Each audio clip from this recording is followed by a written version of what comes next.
Bienvenidos, una nueva edición de ADN Pergamino con un programa más que interesante. Las notas que tenemos para hoy tienen que ver, por un lado, con las semillas forrajeras, por otro lado, con el cultivo de trigo y fundamentalmente todo lo que tiene que ver con cobertura.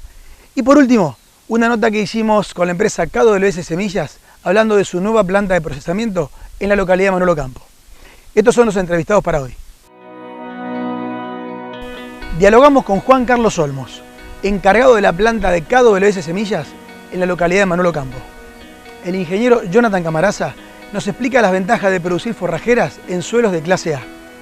Conversamos con el ingeniero Gabriel Mina de la empresa Rizobacter para saber acerca de la calidad de semillas de trigo para esta campaña. Dialogamos con el ingeniero Mariano Luna del INTA Pergamino para saber acerca de las ventajas que tiene preparar un barbecho temprano. La empresa KWS Semillas realizó una importante inversión en la localidad de Manolo Campo, apenas distante de 20 kilómetros de la ciudad de Pergamino. Conversamos con el encargado de la planta de procesamiento, Juan Carlos Olmos, para saber acerca de cuánto invirtió la empresa y por qué le da tanta importancia a la zona. Juan, buenos días. Bueno, gracias por la recorrida que nos han permitido hacer a los periodistas. Le des un poquito que nos cuentes, no solo a nosotros, sino a la audiencia, cuál es el proceso real de procesamiento de semilla de maíz. Bien. Bueno, buen día, un placer la verdad que recibirlos en nuestras instalaciones. Si tuvieron digamos, la oportunidad en la recorrida, bueno, fuimos viendo todos los pasos en los que está involucrada la semilla de nuestros materiales, de nuestros híbridos, desde la recepción de materia prima, desde los campos de producción, hasta obtener la bolsa terminada final, que luego es la que se termina despachando a productor y a cliente. Los diferentes procesos que se ven involucrados en la obtención de esa semilla de alta calidad es bueno, la recepción de las espigas que vienen con alta humedad de nuestros campos de producción, alrededor del 32%. Se hace un primer proceso que es deschalado, se le quita la chala, y una selección que es óptica, una mezcla de óptica con manual, donde se seleccionan espigas que pueden llegar a tener daños. Luego el segundo paso también importante en lograr una semilla de alta calidad es el secado de las espigas, que dependiendo de la humedad de recepción, bueno, hay diferentes recetas, ¿no? para el secado. Hablamos de que esa mercadería ingresaba con un 32% de humedad, y el resultado final de lo que queremos es una semilla con un 12% de humedad para lograr un almacenaje correcto, ¿no? Libre de cualquier tipo de daño que le puedan ocasionar a la semilla. Una vez seca esa semilla se pasa por el otro proceso, que es el desgranado, donde se quitan las semillas del marlo. Se le hace una primer prelimpieza a esa semilla.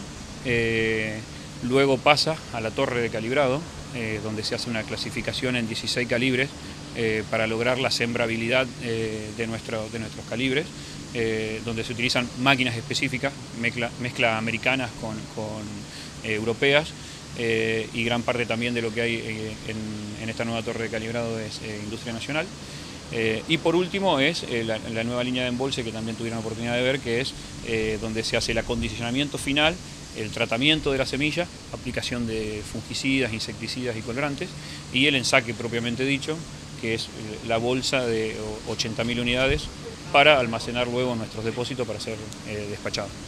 Juan, me voy un poquito para atrás y no debe ser sencillo poder bajar la humedad de un grano de casi 32% de humedad, como recién decías, a llegar a 12%, pensando fundamentalmente en el germen y en la viabilidad de esa futura semilla. Sí, eso es correcto, digamos, tu apreciación.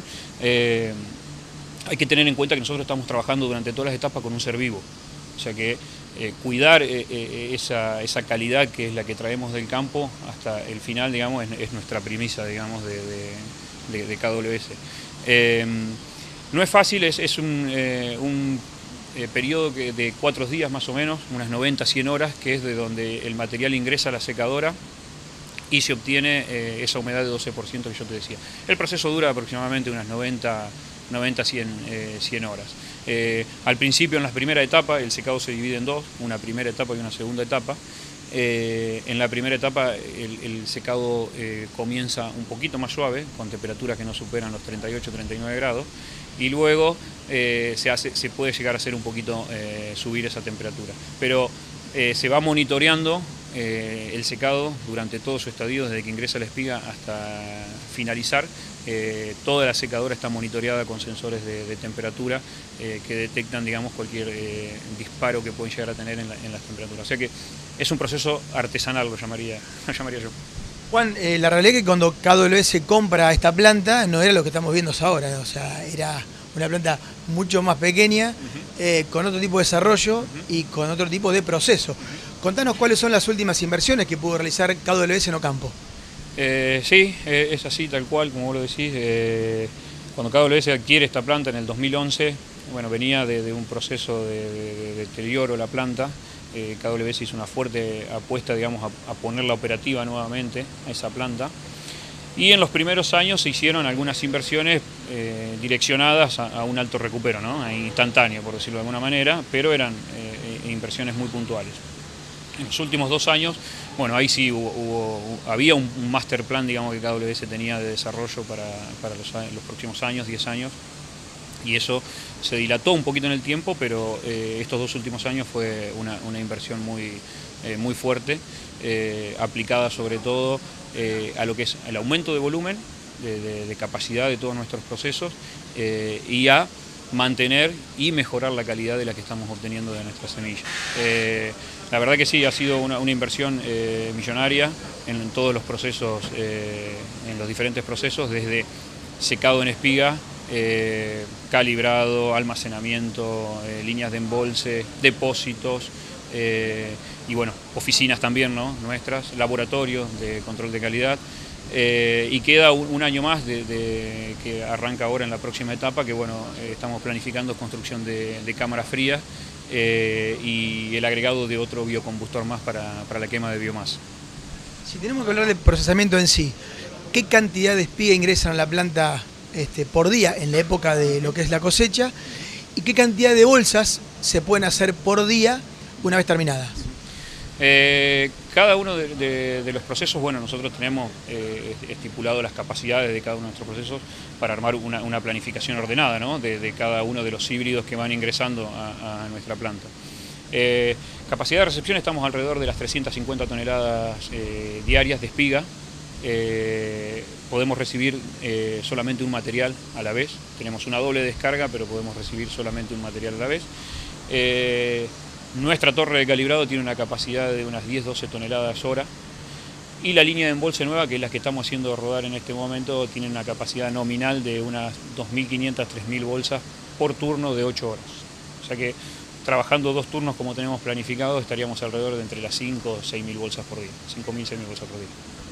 Días pasados, el CREA dio a conocer una interesante encuesta, donde dice que la mayoría de los argentinos en el último año ha invertido en maquinaria agrícola, fundamentalmente en sembradoras. Y el 68% de ellos va a ser una interesante inversión en el 2019. Quédense con nosotros. Después de la pausa hay mucha más información.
Tenés que dejarlo todo. Todo.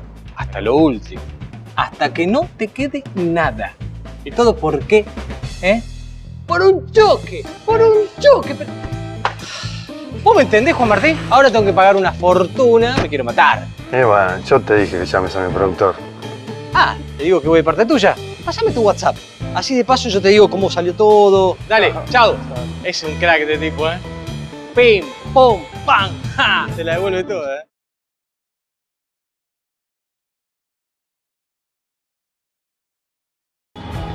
Metalcast, galpones y tinglados, de Francisco Antonio Cascardo.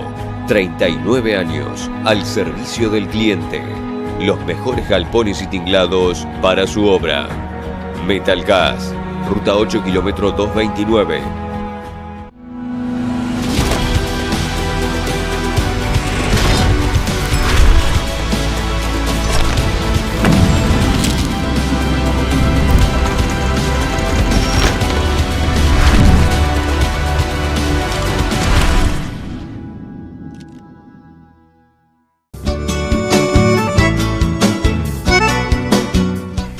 Días pasados en la ciudad de Pergamino se llevó a cabo una interesante jornada sobre forrajeras y el potencial que tiene en la zona. Sobre este tema conversamos con el ingeniero Jonathan Camaraza del INTA Pergamino. Acaba de terminar un interesante panel del debate forrajero. La realidad es que estar en Pergamino implica mucho el tema costos, el tema gastos, y producir forrajes en suelo de clase 1 no debe ser nada fácil. ¿Cómo fue el debate y fundamentalmente lo que tuviste que hablar?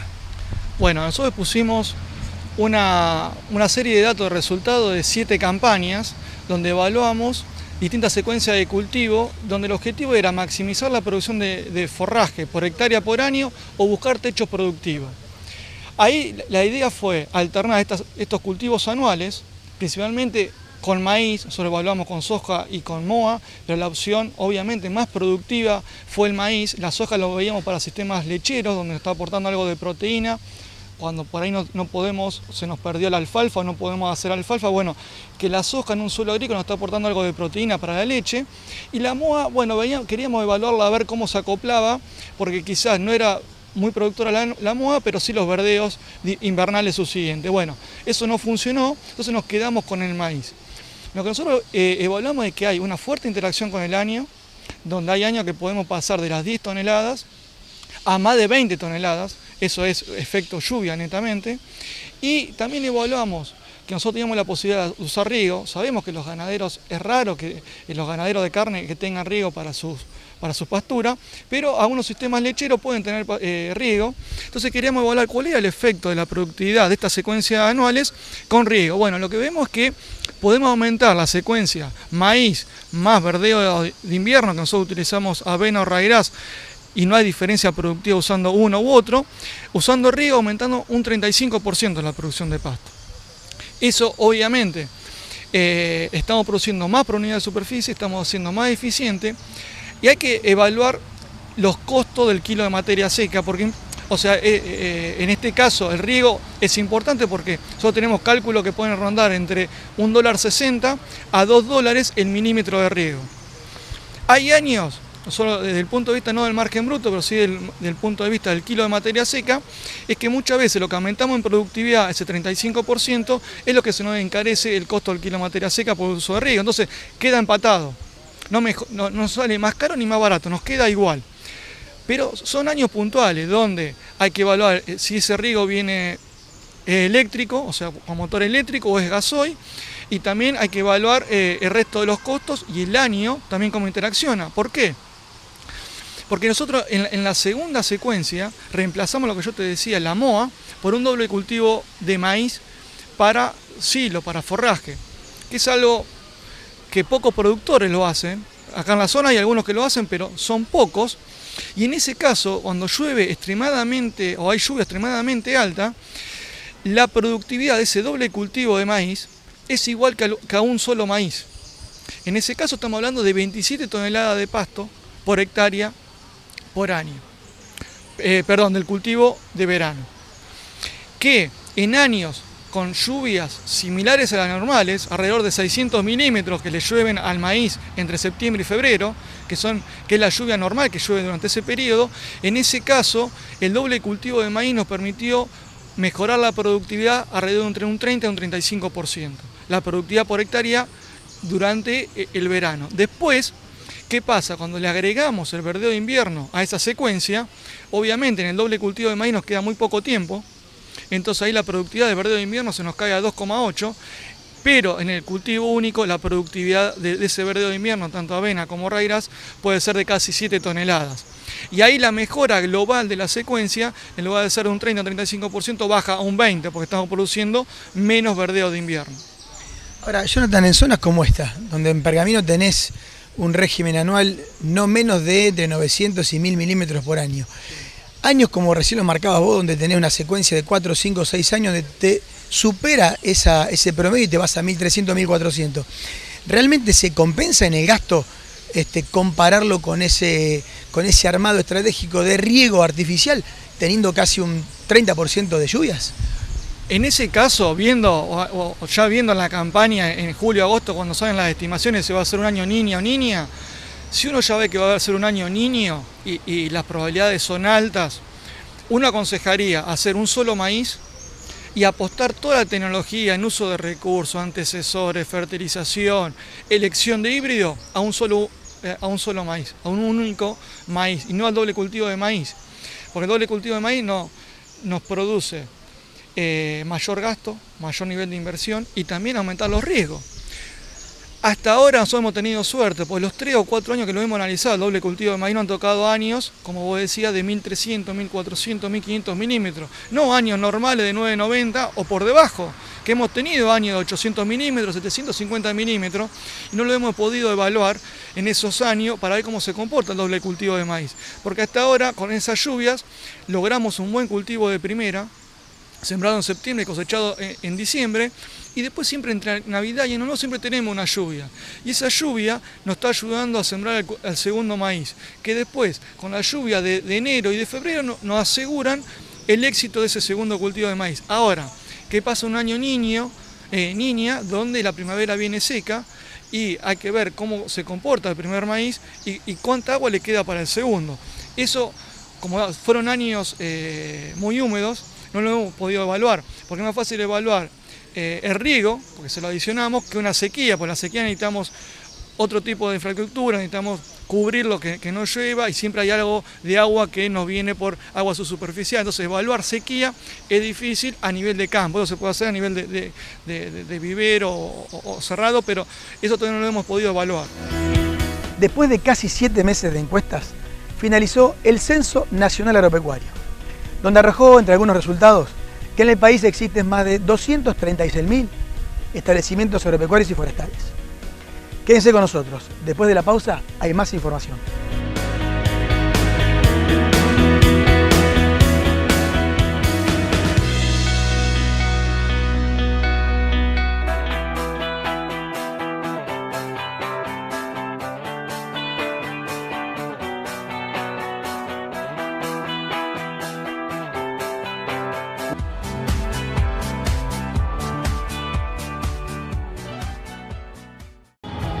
Metalcast, galpones y tinglados, de Francisco Antonio Cascardo.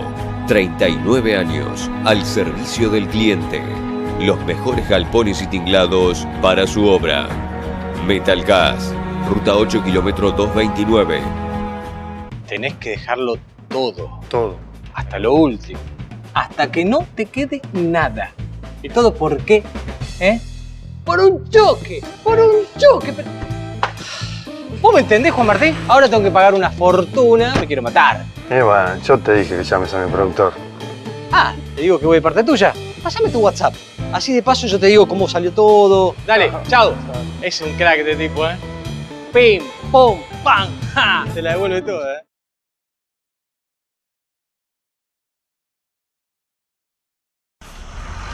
Qué buena camioneta. El año pasado me quedé enamorado. Al remate, este año promete. Con el banco vamos a presentar una novedosa línea de créditos. Le estamos poniendo una onda al stand. Se pone en marcha la construcción colectiva más importante del agro argentino. Agroactiva, la muestra que vos armás, la muestra que vos amás. Del 26 al 29 de junio, Armstrong, Santa Fe.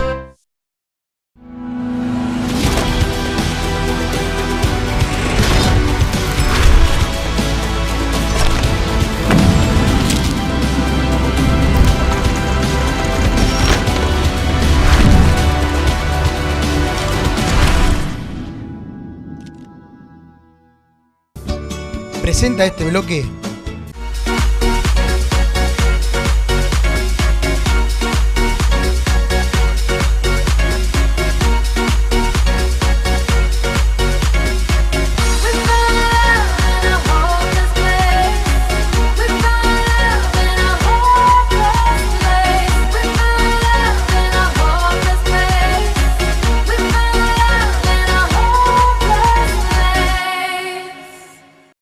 Cubrimos una interesante jornada denominada Barbechos y Siembras, pensando en la campaña 2019. Hoy tuvimos la oportunidad de conversar con el ingeniero Gabriel Mina para saber acerca de la calidad de semillas para esta campaña. Una nueva e interesante jornada aquí en Rizobacter. Y lo primero que se me ocurre consultarte es, bueno, está terminando la campaña de soja, muy buena campaña de soja, muy buena campaña también de maíz, y se nos viene una temporada de fina que aparenta ser más que interesante. Ahora bien, ya se empieza a hablar de Fusarium y la campaña no empezó. ¿Qué es lo que estás viendo vos en términos de calidad de semillas, sabiendo que de alguna manera recabás informe de todo el país? Sí, exactamente. Bueno, como vos comentabas, por suerte realmente la cosecha de gruesa está siendo espectacular, los maíces y la soja, muy buen rendimiento en toda la zona prácticamente del país. Y bueno, como siempre arrancamos la campaña de fina de lo que es cereales tanto de trigo como cebada, que el año pasado también mostró una importancia diaria, y ahora también estamos viendo una expectativa de siembra muy grande por los productores. Nosotros lo que estamos haciendo de nuestra parte, estamos analizando tanto en nuestros laboratorios como en otros laboratorios que tenemos también consenso, donde vemos que hay mucho problema, especialmente de Fusarium. Realmente el año pasado las últimas lluvias que ocurrieron al final del ciclo afectaron muchísimo en cuanto a lo que es la calidad de la semilla, y con un patógeno tan importante como es Fusarium, que baja drásticamente el poder germinativo. Por suerte nosotros estamos viendo muy buenos controles. Sí recomendamos analizar la semilla, anticiparse siempre lo que es la clasificación, la limpieza. Ayuda muchísimo lo que es la eliminación del Fusarium de la semilla, pero también la elección del tratamiento. Y acá sí nosotros vemos dentro de lo que es nuestro portfolio de cura semillas una diferencia muy notable entre productos, entre activos, que hay activo mucho más específico para lo que es el control de Fusarium. Gabriel, hay que sumar un tema que no es menor. Hace unas campañas para atrás, por ahí no se hablaba de cultivo de fina, ni de trigo ni cebada en la zona norte de nuestro país.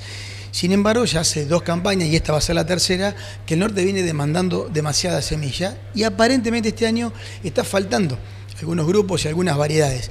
Sumado a los problemas de Fusarium, ¿cuál puede ser el inconveniente futuro que tengamos al inicio de lo que va a ser la siembra de fina? Sí, bueno, siempre hablamos de Fusarium como el patógeno que más afecta a la germinación, pero claramente durante los últimos años, y con estos trigos de mayor potencial de rendimiento en la zona norte de Buenos Aires o también en la zona núcleo, vemos mucha aparición de manchas foliares, mucha roya, apariciones muy tempranas, con lo cual una buena protección de semilla, nosotros siempre decimos, es cortamos el ciclo de la semilla, es decir, evitamos ingresar nuevos hongos al suelo, y también darle esa protección durante la etapa inicial, que es cuando el cultivo está mucho más susceptible al ataque de enfermedades. Nuevamente tratamos de decirle al productor no mezclar productos, sino tratar de probar productos y activos, ya sea de síntesis química o en el caso nuestro como de síntesis biológica, que es la nueva forma de controlar patógenos, donde son específicos para controlar estos patógenos, tanto Fusarium como mancha, es decir, ya lo que son los productos a base de tiran y carbendazim prácticamente no tienen hoy control. Ya la agricultura, cada vez la siembra directa ocupó mucho más espacio, los trigos son de muy alto potencial, con lo cual esas moléculas no es que no sirvan, sino que quedaron mucho más obsoletas en cuanto a lo que es el avance de tecnología. Por nuestra parte venimos ya trabajando hace 3 años con lo que es el control biológico, esta nueva forma de controlar patógenos. Ya la mayoría de las empresas empiezan a trabajar este tipo de control. ¿Por qué?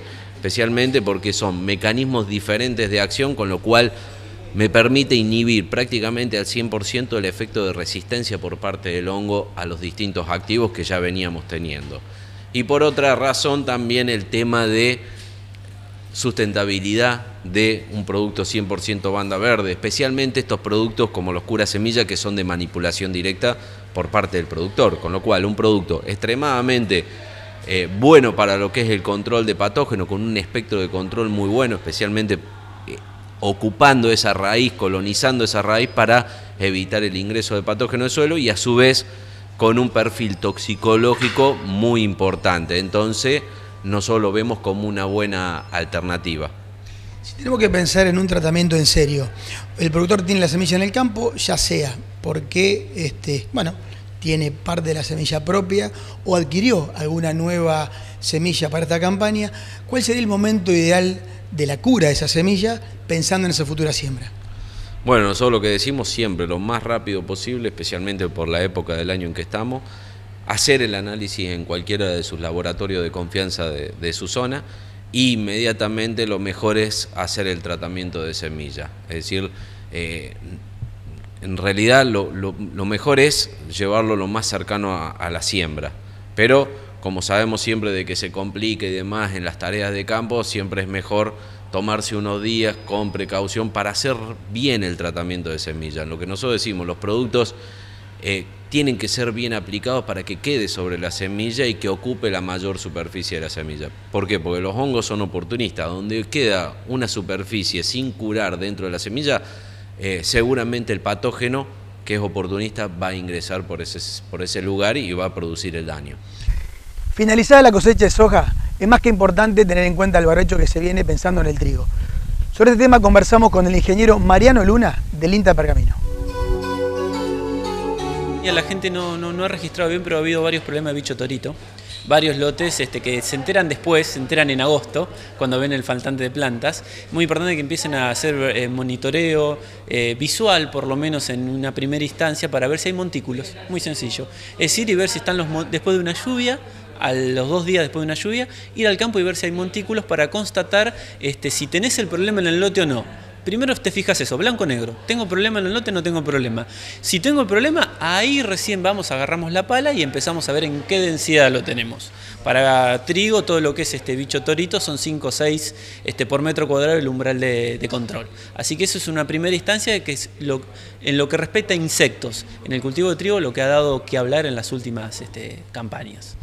Y bueno, en lo que respecta ahora sí viene todo lo que es el tema de aplicaciones de barbecho largo vamos a empezar ahora y hay que empezar a planificarlo. Gracias a Dios hoy tenemos una muy buena paleta de productos para utilizar y es en el momento de posicionamiento todo de cómo empezamos a verlo y bueno, y en lo que es calidad de aplicación empezar a tener en cuenta qué cosas tenemos al lado, a dónde tenemos que llegar, cuán difícil es llegar, vamos a hacerlo atrás de un rastrojo de soja, es bastante sencillo llegar, no hay tanto rastrojo que me esté impidiendo la llegada del contacto con las malezas. El problema va a ser todo con los rastrojos de maíz, que este año, gracias a Dios por los buenos rendimientos del maíz, tenemos el acompañante de que es un rastrojo muy voluminoso este año. Bueno, vamos a tener que ahí sí empezar a tener mucho cuidado en hacer una buena llegada para no tener problemas después de escape de malezas.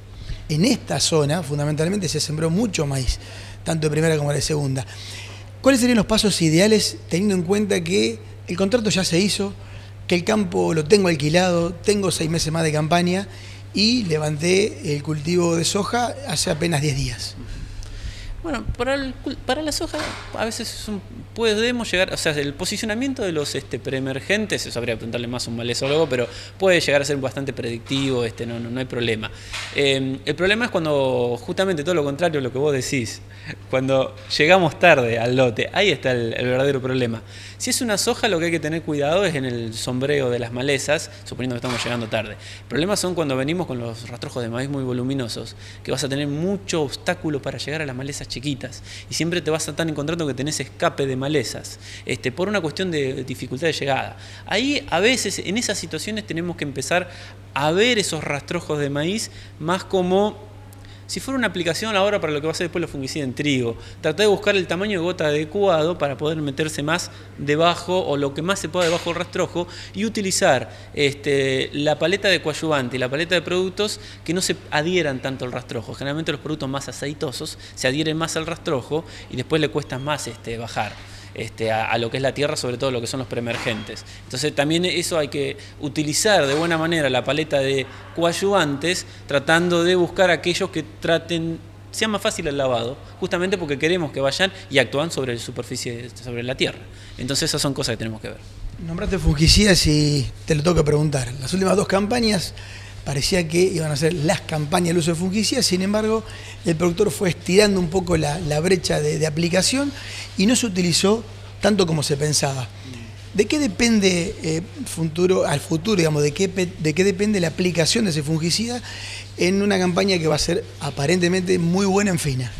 Va a ser muy buena. El año pasado creo que se le dio un poco de soga, y me lo han comentado los fitopatólogos, se le dio mucha soga a los fungicidas, porque bueno, creo que le están confiando en demasía en las excelentes moléculas que tenemos hoy para el manejo de los fungicidas, pero tenemos que pensar en el posicionamiento, en el avance de la enfermedad. Por ahí Lucrecia Cobretó, a quien seguramente le vas a entrevistar, te va a dar una mejor entendimiento de eso, pero también tenemos que verlo como la llegada. Cuando generalmente podemos posicionar muy bien una aplicación en tiempo y forma temprano, es mucho más fácil la llegada a la parte inferior donde están las enfermedades. Vos imagínate, vas a ir a aplicar ya cuando estás finalizando el macollamiento, te cuesta mucho más la llegada. Todo esto obviamente depende del año, de la climatología, del avance de la enfermedad, pero es común en esta zona que una aplicación hay y a veces 2. Cuanto mejor hagamos la primera aplicación, más vamos a estar enlenteciendo el avance de la enfermedad. Cuanto más lleguemos al fondo de lo que es el trigo, a la parte basal, más vamos a estar tirando kilos a nuestro favor. Y para esto tenemos que verlo, que es muy difícil llegar abajo en el trigo. Uno piensa, el trigo está chiquito, es sencillo. No, guarda. Por más que el trigo ya esté empezando a macollar, ya obstaculiza mucho la llegada de gotas. Si no nos ocupamos de que las gotas lleguen haciendo el tamaño de gota adecuado, vamos a tener malos controles o controles no tan buenos, y eso después nos da que la enfermedad va a poder avanzar igualmente. Con la mejor cosecha de la historia del cultivo de maíz, Argentina podría disputarle el segundo lugar a Brasil en términos de exportación, ya que a nuestro país le quedaría un saldo exportable de más de 30 millones de toneladas. Con ustedes nos encontramos dentro de 7 días. Esto ha sido ADN Pergamino.